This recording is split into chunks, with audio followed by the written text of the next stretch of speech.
నమస్తే. ఇన్నాళ్ళు నన్ను సపోర్ట్ చేస్తూ, ఎంకరేజ్ చేస్తూ మీ ప్రేమని నాకు అందిస్తున్న ప్రతి ఒక్కరికి కృతజ్ఞతలు. అలాగే ఈ వీడియో కూడా ఖచ్చితంగా మీకు ఉపయోగపడుతుంది. లైక్, షేర్ అండ్ సబ్స్క్రైబ్ చేసి మీ సపోర్ట్‌ని నాకు అందించండి. అలాగే ఈ వీడియో పట్ల మీకున్న అభిప్రాయాన్ని కామెంట్ సెక్షన్‌లో కామెంట్ చేసి తెలియజేయండి. ఇప్పుడు వీడియోని చూద్దాం. రేపు ఆదివారం సప్తమి తిథి మధ్యాహ్నం 11:45 నుంచి మొదలవుతోంది. కానీ సప్తమి కలయిక ఉంది. ఆదివారం సప్తమి ఈ రెండు కలిసి ఆదివారం సప్తమి తిథి వచ్చిందంటే ఖచ్చితంగా అది సూర్య భగవానుడికి చాలా ప్రీతికరమైనటువంటి రోజుగా ఖచ్చితంగా కన్సిడర్ చేస్తారు. కాబట్టి మరి ఆ రోజున ఎలా వినియోగించుకోవచ్చు? పొద్దునంతా షష్ఠి ఉంది, ఆదివారం షష్ఠి. సో మంచి కాంబినేషన్ తో వస్తోంది. కాబట్టి ఇదే ఎట్లాంటి సమస్యల్ని అధిగమించడం కోసం ఈ రోజున అసలు ఏం చెయ్యాలి? ఎలా అంటే మనకి సప్తమి అనేసరికి 7 నెంబర్ వస్తుంది. నేను చాలాసార్లు చెప్పాను, 7 న్యూమరాలజీలో చాలా మంచి నెంబర్. అంటే ఇంట్యూషన్కి సంబంధించిన నెంబర్. మనకి ఏదైనా కావాలి అంటే భగవంతుడికి అతి చేరువుగా ఉన్న సంఖ్య అని మనం తప్పకుండా చెప్పుకోవాలి. అయితే ఏ పని చేసినా కూడా సప్తమి నాడు చేస్తే ఎటువంటి పరిస్థితుల్లోనూ పని అయిపోతుంది అని చెప్పుకోవచ్చు. ఆయన ఆయన గుర్రాలు కూడా 7 ఉంటాయి. 7 అశ్వాల మీద వస్తూ ఉంటాడు ఆయన. కాబట్టి సప్తమి తిథి ఆదివారం వచ్చింది అంటే మనం చాలా అదృష్టంగా భావించి ఆయనకి చక్కగా మనం ఆదిత్య హృదయం కానివ్వు, సూర్యాష్టకం కానివ్వు, అవన్నీ చదువుకోవడం అనేది మనం చేసేది ఎప్పుడైనా కూడా. అంటే ఏది కుదరదు అంటే అదన్నా చదువుకోండి. అదే కాదు అంటే కనుక తప్పకుండా అందరూ కూడా విధి విధానంగా చేయాల్సింది ఏంటంటే స్వామికి అర్ఘ్యం ఇవ్వడం. అందులో రాగి చెంబుతో స్వామికి అర్ఘ్యం ఇస్తే చాలా మంచిది. మీరు ఏదైనా చాలా జాబ్ లో ఇబ్బందిగా ఉంది అని అంటే అర్ఘ్యం ఇచ్చే నీళ్ళలో కొంచెం కుంకుమ కలిపి ఇవ్వచ్చు. లేదు ఆరోగ్యానికి సంబంధించింది అంటే బెల్లం కలిపి అర్ఘ్యం ఇవ్వచ్చు. అలా మీ ఇష్టం. లేదు అసలు ఈ రోజు ఏదైనా ప్రత్యేకమైన రెమెడీ ఏదైనా ఉంటే బాగుంటుంది అని అనిపిస్తే గనక మనం ఏం చేయాలంటే శ్వేతార్కము అని ఉంటుంది. అంటే తెల్ల జిల్లేడు చెట్టు ఉంటుంది. తెల్ల జిల్లేడు చెట్టును చూస్తే చాలా డివైన్ గా ఉంటుంది, డివినిటీ నింపుకొని ఉంటుంది. తెల్ల జిల్లేడు చెట్టు కొన్ని సంవత్సరాలు అయిన తర్వాత వాటి వేళ్ళుట మొత్తం కూడా మనకి వినాయక రూపంలో వచ్చేస్తాయి. శ్వేతార్క గణపతి అని కూడా అందులోంచి వచ్చే దాన్ని కాండంతోనే తయారు సృష్టి. యూనివర్స్ ఎప్పుడు కూడా భగవంతుడి కోసమే బ్రతుకుతుంది. అందుకే యూనివర్స్ ఏమన్నా అడిగితే తొందరగా ఇచ్చేస్తుంది. అర్థమైందా? కాబట్టి అలా శక్తి అనేది నిబిడీకృతమై ఉంటుంది అనమాట ఎప్పుడు కూడా. కాబట్టి ఆ శ్వేతార్కానికి అంటే తెల్ల జిల్లేడు చెట్టుకి నీళ్ళని గనక సమర్పిస్తే చాలా మంచిది. సూర్యుడికి కూడా చాలా ఇష్టం అట శ్వేతార్కం అంటే. కాబట్టి ఈ ఆదివారము సప్తమి తిథి వచ్చింది కాబట్టి తప్పకుండా ఆ తెల్ల జిల్లేడు చెట్టు ఎక్కడుందో చూసుకొని వాటర్ని అంటే ఒక చెంబుడు నీళ్లు సమర్పించడం అనేది మర్చిపోకండి. మరి ఇప్పుడు సూర్యోదయానికి లేదు కదా, షష్ఠి ఉంది కదా, ఎలా కన్సిడర్ చేయొచ్చు, ఎప్పుడు వేయొచ్చు నీళ్లు అనేది డౌట్ వస్తుందక్క. దానికి ఆన్సర్ మీరు సాయంత్రం 5 లోపల ఎప్పుడైనా కూడా వేయచ్చు, తప్పేమి లేదు. నీళ్ళు 6 తర్వాత చెట్లకు పోయకూడదు అంటారు. 5 దాకా మీరు చెట్టుకి నీళ్లు సమర్పించడమే. కాబట్టి పొద్దున్న ఏం చేస్తారు అంటే సూర్యుడికి అర్ఘ్యం ఇచ్చేసి అప్పుడు ఏమొస్తుంది మనకి చక్కగా షష్ఠి రోజు చేసుకున్న ఫలితం కూడా వస్తుంది. షష్ఠి ఆదివారం కలిసింది కూడా చాలా ఇష్టం సుబ్రహ్మణ్యేశ్వర స్వామి. సూర్యుడికి కూడా సూర్య షష్ఠి కూడా చేసుకుంటాం.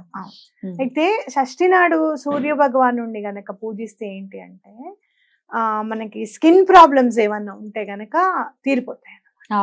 అంటే సుబ్రహ్మణ్యేశ్వర స్వామిని పూజిస్తే చాలా మంచిది స్కిన్ ప్రాబ్లమ్స్ కి.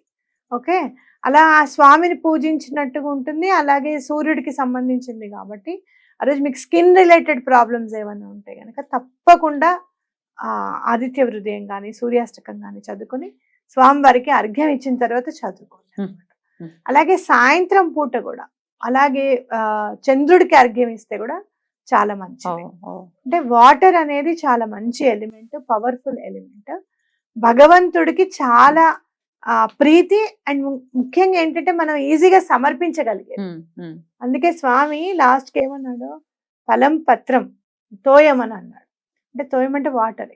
కాబట్టి అలా మనం ఏదైనా కూడా ఈజీగా సమర్పించగలిగేది మంచినీళ్ళు మాత్రమే. కాబట్టి తప్పకుండా ఆ మంచినీళ్ళని సమర్పించండి, అర్ఘ్యం అనేది ఇవ్వండి. తప్పకుండా మనందరికీ కూడా కలిసి వస్తుంది అలా చేస్తే. అందులో ఆదివారం నాడు ఎటువంటి పరిస్థితుల్లోనూ మీరు నాన్ వెజ్ తినకుండా ఉండడం Yeah. అనేది చాలా మంచిది. ఇది చాలా పొల్యూట్ చేసి పడేశారు, అందులో ఎటువంటి సందేహం లేదు. ఆదివారం తినేయటం, ఆదివారం మందు తాగేయటం, ఇష్టం వచ్చినట్టు ఎంజాయ్ చేయటం అనేది బాగా పొల్యూట్ ఆదివారమే అయిపోయింది. కాదు, మనకి సాఫ్ట్వేర్ కల్చర్ వచ్చిన తర్వాత సాటర్డే సండేస్ కూడా పొల్యూట్ అయిపోయింది. పొల్యూట్ అయిపోయి ఫ్రైడే కూడా పొల్యూట్ అయింది. అసలు ఇవాళ పొద్దున్నే తిరుగుతూ ఉంటుంది ఫ్రైడే పొద్దున్నుంచే శని ఆదివారాలు వీక్ ఆఫ్ అని. ఎంత శుక్రవారం నాడు ఎంత సరదాగా పనిచేస్తామో సోమవారం పొద్దున్న వస్తుంది అంటే బాబోయ్ అనిపిస్తుంది. అయితే మన ఆనందాన్ని ఎలా వెచ్చించుకోవాలి, మన ఆరోగ్యాన్ని కూడా కాపాడే విధంగా మన ఆనందం ఉండాలి ఖచ్చితంగా. ఎప్పుడైనా. ఆరోగ్యం లేకపోతే ఇంకా ఆనందం ఎక్కడి నుంచి వస్తుంది? మనం ఒక్కటి బ్రిటిషర్స్ ఎన్నో ఉన్నాయి కదా అసలు, చాలా డేస్ ఉన్నాయి కదా, ఈ 7 days లో ఓన్లీ సండేనే ఎందుకు ఎన్నుకున్నారు హాలిడే? పొల్యూట్ చేశారు. అంటే ఏంటంటే మనం ఆదివారం నాడు ఎక్కువగా పనిచేసేవాళ్ళం మన వాళ్ళు. ఇంకా ఆదివారం నాడు చాలా నిష్ఠతో ఉండేవాళ్ళం, ఎక్కడికైనా పూజలు కానీ ఏవి కానీ చేసుకోవడానికి కానీ, ఇట్లా నాన్ వెజ్ తినకుండా, ఫ్యామిలీ లైఫ్ లేకుండా, అలానే పిల్లలతో కూడా పిల్లలందరినీ ఒక దగ్గర కూర్చోబెట్టి చదివించడం, భగవద్గీత శ్లోకాలు అవి నేర్పించడం అన్ని చేసేవాళ్ళట. సో ఏంటంటే మనని ఏమార్చడానికే చేశారు అనేది ఆధ్యాత్మికవేత్తల ఖచ్చితంగా. కాబట్టి తప్పకుండా ఒకసారి మానేసి చూడండి. కొన్నాళ్ళు చేశాం కదా, ఎన్నాళ్ళు మానేసి చూడమంటారు? మీరు వితిన్ 4-5 weeks లో తెలిసిపోతుంది డిఫరెన్స్ వచ్చేసి.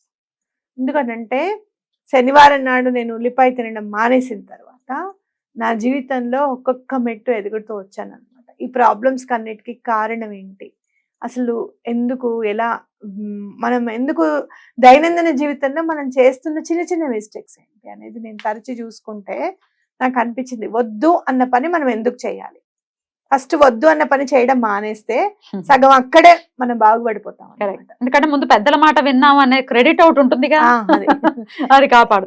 కాబట్టి మరి మీరేం చేస్తున్నారు? మరి మీరేమనంటే మేము సాటర్డే సండేస్ ఉల్లిపాయ తిన్నాను, చాలా తక్కువైపోయింది ఇప్పుడైతే. అందులో దత్తాత్రేయ స్వామిని పూజించడం స్టార్ట్ చేసి, శ్రీపాద శ్రీవల్లభుల్ని పూజించడం స్టార్ట్ చేశాక ఉల్లిపాయని చూస్తేనే నాకు అది మనం తినకూడని వస్తువు అని అనిపిస్తుంది. ఉల్లిపాయ ఇట్ సెల్ఫ్ నాన్ వెజ్ అనిపిస్తుంది. అనిపిస్తుంది. మీరు కూడా ఒక్క 4-5 సాటర్డే సండేస్ తినకుండా ఉండండి, మీ జీవితంలో ఏదో ఒక మంచి జరుగుతుంది ఖచ్చితంగా అనేది నా భావన. కాబట్టి మనము ఇంకోటి ఏంటంటే సృష్టికి సంబంధించి కూడా ఎవరిని ఇబ్బంది పెట్టట్లేదు. సాటర్డే సండేస్, సాటర్డే ఎందుకు తినద్దన్నారు, సండే ఎందుకు తినద్దన్నారు అంటే ఎవరిని ఇబ్బంది పెట్టడం అనేది శని భగవానుడికి ఇష్టం ఉండటం. అందులో సూర్యుడు ఏంటి అని అంటే ఆయన ప్రత్యక్ష సాక్షి, మనం ఏమైనా చేస్తున్నాము అని అంటే ప్రత్యక్షంగా ఆయన చూస్తూ ఉంటాడు అనమాట. కాబట్టి ఈ 2 రోజులు జీవహింస లేకపోతే చాలా మంచిది. అయితే ఇవాళ నాన్ వెజ్ తినకుండా, ఉల్లిపాయ తినకుండా ఎవరినన్నా తిడితే అది జీవహింస. అంతే కదా. ఇంట్లో ఉన్న వాళ్ళందరినీ కూడా మానసికంగా ఇబ్బంది పెట్టకుండా మాటలతో కోసేస్తూ ఉంటారనమాట. నాలిక అనేది చాలా పవర్ఫుల్, కత్తి కంటే అది ఉంది కదా అని చెప్పి యూజ్ చేసేస్తూ ఉంటాం. అలాంటి పనులు కూడా ఆపేసేయాలి సాటర్డే సండేస్. అప్పుడు తప్పకుండా భగవంతుడు అనేవాడు మనల్ని రక్షిస్తాడు. Beautiful, beautiful. స్పెషల్ డేగా వస్తోంది కాబట్టి ఇంచుమించు క్రోధినామ సంవత్సరంలో ఇదే మొదటి కాంబినేషన్ లో పోటీ పడుతున్నట్టుంది. క్రోధినామ సంవత్సరం నేనేమి తక్కువ కాదు శోభకృతనామ సంవత్సరానికంటే అని నువ్వు అలా పోటీ పడాలనే కోరుకుంటున్నాం. మేము కూడా పోటీ పడి ఆరాధనలు చేసేసుకుంటాం. రైట్ అక్క, thank you so very much అక్క. నమస్తే. నమస్తే.